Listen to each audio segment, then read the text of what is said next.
महापालिका, जिल्हा परिषद आणि पंचायत समित्यांच्या निवडणुकीचा मार्ग मोकळा. निवडणूक कार्यक्रमावर कोणतीही स्थगिती नाही.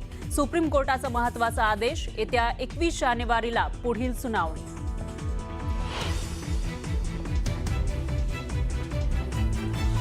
नगर परिषद, नगरपंचायत निवडणुकीच्या प्रचाराची मुदत वाढवली. 1 डिसेंबरच्या रात्री 10 पर्यंत उमेदवारांना करता येणार प्रचार.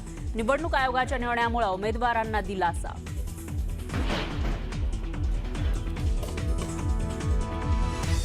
शिवसेना भाजप युती बाळासाहेब आणि वाजपेयींच्या विचारधारेची. एकनाथ शिंदेंचा रवींद्र चव्हाणांना टोला.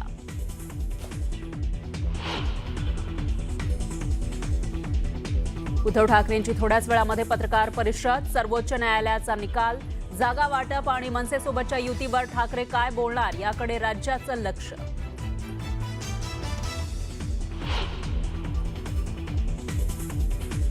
संजय राऊतांची तोफ पुन्हा धडाडणार. येत्या सोमवारी सकाळी 10 वाजता संजय राऊत माध्यमांशी साधणार संवाद.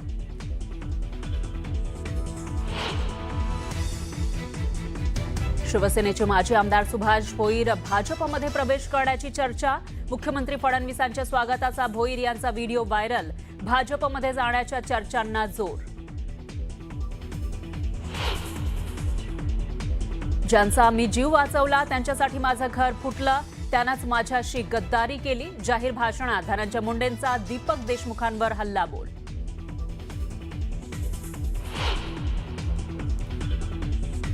अजितदादांचे आमदार मनोज घोरपडेंवर टीका. पहिल्यांदाच ते आमदार झाल्यानं अर्धा हळकुंडानं पिवळे झाले, तर सामान्य माणूस आमदार झाल्यानं त्यांना पाहवत नाही. जयकुमार गोरेंचा पलटवार.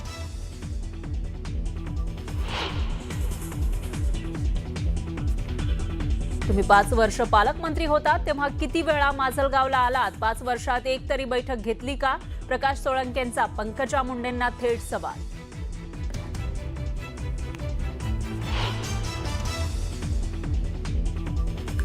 मंत्री संजय शिरसाट यांच्या अडचणी वाढण्याची शक्यता. नवी मुंबईतील 4500 कोटींच्या जमीन घोटाळा प्रकरणी चौकशी समिती स्थापन. कोकण विभागीय आयुक्तांच्या अध्यक्षतेखाली होणार चौकशी.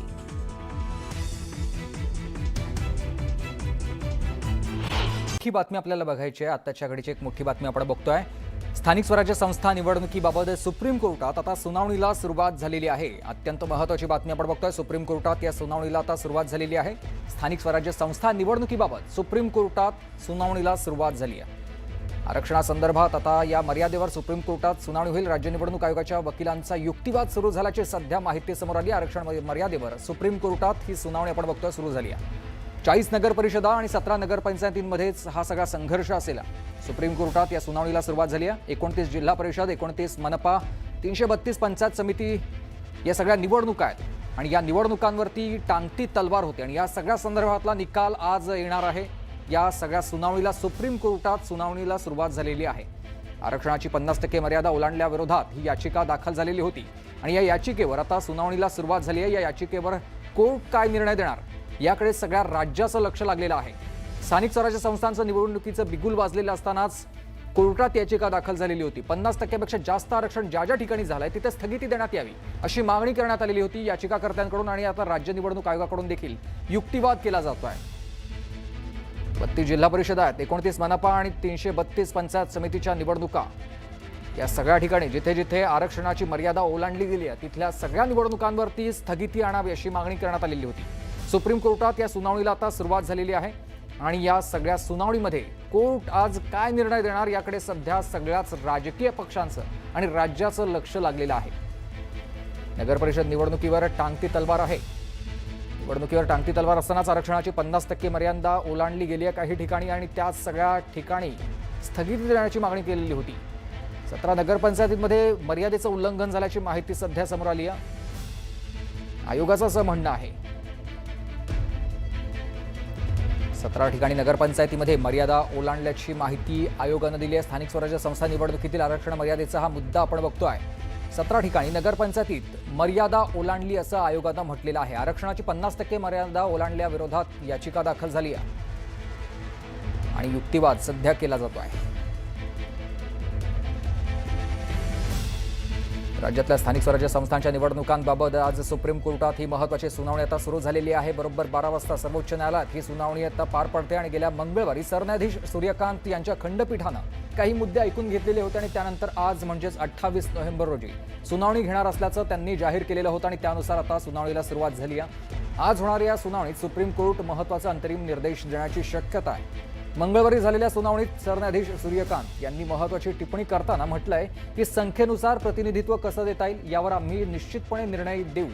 त्यामुळे आता आज होणाऱ्या सुनावणीत राज्यातल्या स्थानिक स्वराज्य संस्था निवडणुकीचे भवितव्य ठरणार आहे आणि या सुनावणीला आता सुरुवात झाली आहे। 17 ठिकाणी नगरपंचायतीमध्ये मर्यादा ओलांडल्याची माहिती आयोगानं यावेळेला युक्तिवादादरम्यान दिली आहे। स्थानिक स्वराज्य संस्था निवडणुकीवर आज टांगती तलवार आहे। 40 नगरपरिषदा 17 नगरपंचायतींमध्ये मर्यादा या आरक्षणाचं मर्यादा ओलांडली गेलेली आहे। 32 जिल्हा परिषद 29 मनपा 332 पंचायत समिती निवडणुका जाहीर झालेल्या नाहीयेत। या सगळ्या संदर्भात सुनावणी संदर्भात माझ्या सहकारी प्रणाली कापसे आपल्याला सविस्तर माहिती देतील। प्रणालीजी, सर्वोच्च न्यायालयामध्ये आता जी सुनावणी सुरू आहे याच्यामध्ये आपण पाहतो की स्पष्टपणे असं सांगण्यात आलेलं आहे की नगर परिषद आणि नगर पंचायतीमधल्या 40 अशा नगर परिषदा आहेत आणि 17 अशा नगर पंचायती आहे, ज्याच्यामध्ये 50% जास्त जागाची जी मर्यादा आहे ती ओलांडण्यात आलेली आहे आणि 22% जवळपास अशा जागा आहेत जिथं म्हणजे निवडणुका आहेत जिथं अशा पद्धतीची मर्यादा ओलांडण्यात आलेली आहे। 32 जिल्हा परिषद आहे, 29 महानगरपालिका आहेत आणि 332 पंचायत समिती आहे जिथे अजून निवडणुका जाहीर झालेल्या नाही, ज्याच्यामध्ये मुंबई महानगरपालिका, नागपूर, त्यानंतर इतर ज्या महापालिका आहे, औरंगाबाद असेल, पुणे, पिंपरी चिंचवड किंवा MMR रिजन मधल्या सगळ्यात महानगरपालिका आहे ज्यांच्या निवडणुका खरं तर अजून लागलेल्या नाहीयेत। 32 जिल्हा परिषद आहे अजून ज्यांची घोषणा निवडणुकांची झालेली नाहीये। ही सगळी माहिती कोर्टामध्ये दिली जाते आहे। जिथे 22% जागा आहेत तिथे निवडणुका आहेत, इतर ठिकाणी निवडणुका जाहीर झालेल्या नाही अशी माहिती न्यायमूर्ती जे सूर्यकांत आहेत ते या ठिकाणी देताना आपल्याला बघायला मिळत आहे।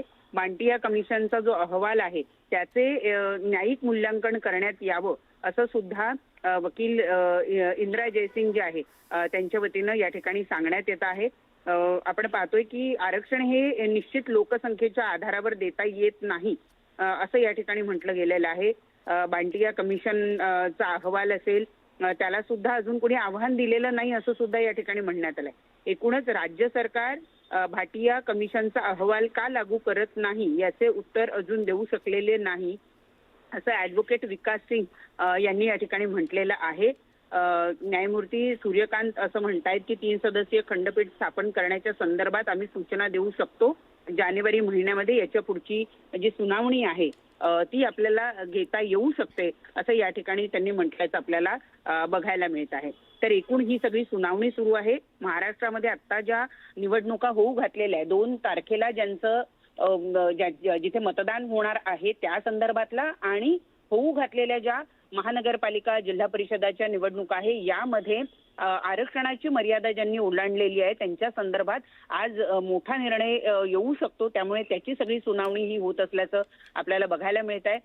गेले 3-3, 4-4 वर्ष काही म्हणजे जर उदाहरणच द्यायचं झालं तर नवी मुंबई असेल किंवा कल्याण डोंबिवली महानगरपालिका असेल यांना तर 6 पेक्षा जास्त वर्षाचा कालावधी लोटलाय की जिथल्या महानगरपालिकांमध्ये निवडणुका झालेल्या नाहीये आणि त्यामुळं स्थानिक स्वराज्य संस्थांचं अस्तित्वच कुठेतरी या ठिकाणी धोक्यामध्ये आल्याचं बघायला मिळत आहे आणि म्हणूनच स्थानिक स्वराज्य संस्थांच्या निवडणुका या 31 जानेवारी पूर्वी घ्या असा स्वतः सर्वोच्च न्यायालयानेच राज्य सरकारला आदेश दिलेले आहे।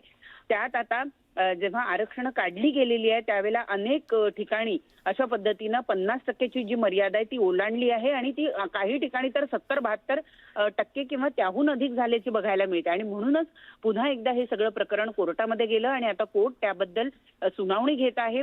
जिथं हे आरक्षण मर्यादेपेक्षा जास्त गेलेलं आहे तिथं नेमकं काय केलं जावं याचा विचार आजच्या या सुनावणीच्या दरम्यान केला जाणार आहे आणि त्यामुळं येणाऱ्या ज्या 32 जिल्हा परिषदा 29 महानगरपालिका यांच्या निवडणुकांचं काय होणार याचं सगळं भवितव्य आजच्या या निकालावर अवलंबून आहे आणि म्हणूनच सगळ्यांचं केवळ राज्य सरकारचं नाही किंवा निवडणुकीसाठी इच्छुक असलेल्या उमेदवारांचं नाही, तर संपूर्ण राज्याचं लक्ष आजच्या या सर्वोच्च न्यायालयाच्या निकालाकडे आणि सुनावणीकडे लागलेलं आपल्याला बघायला मिळतंय.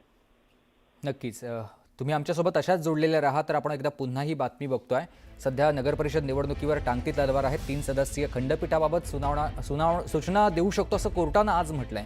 जानेवारी महिन्यामध्ये सुनावणी होऊ शकते असंही त्यांचं म्हणणं आहे. याचिकेवर सध्या सुनावणीला सुरुवात झाली आहे, कारण आरक्षणाची 50% मर्यादा ओलांडली गेली आणि याविरोधातच कोर्टात याचिका दाखल केलेली होती आणि या याचिकेवर आज सुनावणी पार पडते.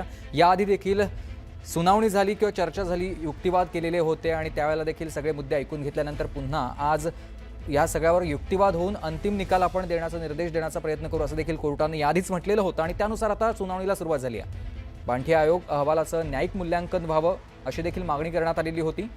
जानेवारी महिन्यामध्ये या सगळ्या संदर्भात पुढे आणखी युक्तिवाद होईल किंवा चर्चा सगळी होईल. स्थानिक स्वराज्य संस्था निवडणुकांवर टांगती तलवार आहे, कारण जानेवारी महिन्यामध्ये सुनावणी होऊ शकते असं कोर्टानं म्हटलंय. 3 सदस्यीय खंडपीठासमोर ही सगळी सुनावणी होईल. आरक्षण मर्यादेसंदर्भातली आपण ही बातमी बघतोय. जानेवारी महिन्यात सुनावणी होऊ शकते असं न्यायमूर्ती सूर्यकांत यांनी म्हटलंय. आरक्षण मर्यादेवर सुप्रीम कोर्टामध्ये सुनावणी सध्या सुरू आहे. स्थानिक स्वराज्य संस्था निवडणुकीतल्या आरक्षण मर्यादेचा हा मुद्दा आहे. 17 ठिकाणी नगरपंचायतीत मर्यादा ओलांडली गेल्याची माहिती आयोगानं समोर आणलेली होती. ओबीसी आरक्षणाचा प्रश्न आहे आणि याचिकाकर्त्यांचे वकील त्यांचं हा युक्तिवाद.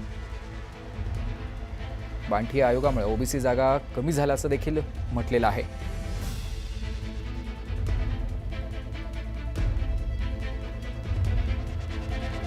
सुप्रीम कोर्टात अत्यंत ही महत्त्वाची सुनावणी, ज्याकडे संपूर्ण राज्याचं लक्ष लागलेलं आहे. माझे सहकारी प्रणाली कापसे आपल्याला सविस्तर माहिती देतात. प्रणाली, जी आता हा युक्तिवाद सगळा होतोय, उमेदवारांचं या सगळ्याकडे लक्ष आहे, पण जर का सुप्रीम कोर्ट नेमकं काय काय निकाल देऊ शकतो आणि त्याचे कोणकोणते अर्थ असतील किंवा उमेदवारांपर्यंत ते कसे जातील किंवा उमेदवारांना भविष्यामध्ये पुन्हा निवडणुकीला सामोरं जाताना या सगळ्याच्या काय अडचणी येऊ शकतात किंवा काय फायदे होऊ शकतात? न्यायमूर्ती सूर्यकांत यांचं जे आत्ता वाक्य आहे की 3 सदस्यीय खंडपीठ स्थापन करण्याच्या संदर्भात आम्ही सूचना देऊ शकतो आणि जानेवारी महिन्यामध्ये त्या संदर्भातली सुनावणी होऊ शकते, हे एक मोठं विधान म्हणावं लागेल. कारण जर असं झालं तर मग मुंबई महानगरपालिका सह ज्या इतर 29 महानगरपालिका आहेत, त्या महानगरपालिका 35 जिल्हा परिषदा यांच्या निवडणुका या पुढे ढकलण्याची शक्यता नाकारता येत नाही. कारण जर त्या जानेवारी महिन्यात पर्यंत घेऊन जर जायचं संपवायच्या असतील तर त्याच्यासाठीच्या जी आचारसंहिता आहे ती डिसेंबर महिन्यात लागणं अपेक्षित होतं. परंतु जर जानेवारी आता मोठा निकाल येतोय, राज्य निवडणूक आयोग जर निवडणूक कार्यक्रम जाहीर केला तर ते त्या निकालाला बांधील असतील. असा एक मोठा निकाल जो आहे आता या ठिकाणी निकाल लिहिला जातो आहे.